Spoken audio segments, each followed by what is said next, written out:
À la une de Jeune Afrique, deux grands entretiens réalisés à la veille du sommet des chefs d'État de l'Union africaine qui commence aujourd'hui à Addis Abeba. Deux chefs d'État concernés par la guerre dans l'est de la République démocratique du Congo. Bonjour François Soudan. Bonjour Catherine. C'est vous qui avez interviewé ces deux chefs d'État, l'Angolais Joao Lourenço et le Rwandais Paul Kagame. Commençons par le président angolais, le président en exercice de l'Union africaine. Quelle est sa position? Que vous a-t-il dit? Alors, il nous dit deux choses à ce propos, le président angolais, dans cet entretien qui, par ailleurs, porte sur beaucoup d'autres sujets, hein, Catherine, notamment sur le fait qu'il ne briguera pas un troisième mandat en 2027. C'est important. Alors, il nous dit d'abord qu'après pratiquement 2 années difficiles, passablement frustrantes, en tant que médiateur désigné de l'Union africaine dans le conflit, il va, maintenant qu'il s'apprête à prendre la tête de l'UA, passer la main sur ce dossier à un ou d'autres chefs d'État. Et le second point concerne la solution au conflit.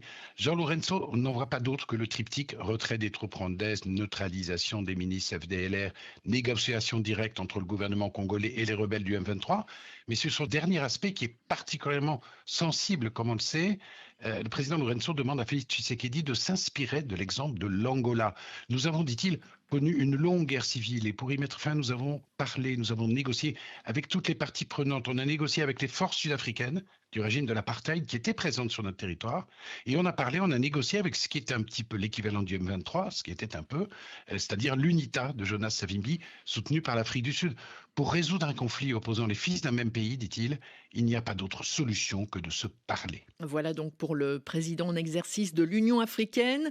Autre acteur, cette fois-ci directement partie prenante au conflit, le président rwandais Paul Kagame, que vous avez également interviewé. Première question, toute simple, reconnaît-il la présence de ses troupes sur le terrain? La reconnaissance, elle est implicite, hein, mais elle est claire. Nous sommes impliqués, bien entendu, dit Kagame. Nous sommes en réalité depuis 30 ans, depuis que ce problème existe. Nous avons conclu au moins 5 accords avec le gouvernement congolais depuis 2007 et aucun n'a été respecté. Les milices génocidaires sont toujours présentes. Dès lors, devrions-nous simplement nous taire et ne pas agir?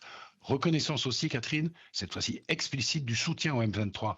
Un groupe qui, dit-il, ne fait que réclamer le droit à l'existence d'une population à qui l'on reproche d'être composée de Tutsis et que l'on veut expulser au Rwanda, alors que ce n'est pas le Rwanda qui les a amenés au Congo. C'est l'histoire de la colonisation indue tracée des frontières. Et interrogé sur le point de savoir s'il partage les objectifs politiques de l'Alliance First Congo et du M23 qui réclament, comme on le sait, le départ de Félix Tshisekedi du pouvoir, la réponse de Kagame est la suivante: je peux comprendre ce qu'ils expriment. Paul Kagame qui s'exprime également sur l'éventualité de sanctions internationales contre le Rwanda. Et il n'y va pas par quatre chemins. Ah non, on est là dans du Kagame pur jus, un tranchant, intransigeant, d'autant plus offensif qu'on cherche à l'isoler. Des pays, dit-il, dont certains font partie du problème, et il en cite deux, ex-colonisateurs, Belgique, Allemagne, me menacent de sanctions alors que je me défends et ils pensent pouvoir m'intimider avec ça. Soyons clairs, si je dois choisir entre faire face à une menace existentielle et être confronté à des sanctions, je prendrai les armes pour affronter la menace sans tenir compte des sanctions. Et Kagame prend en exemple l'histoire d'une femme pendant le génocide de 1994.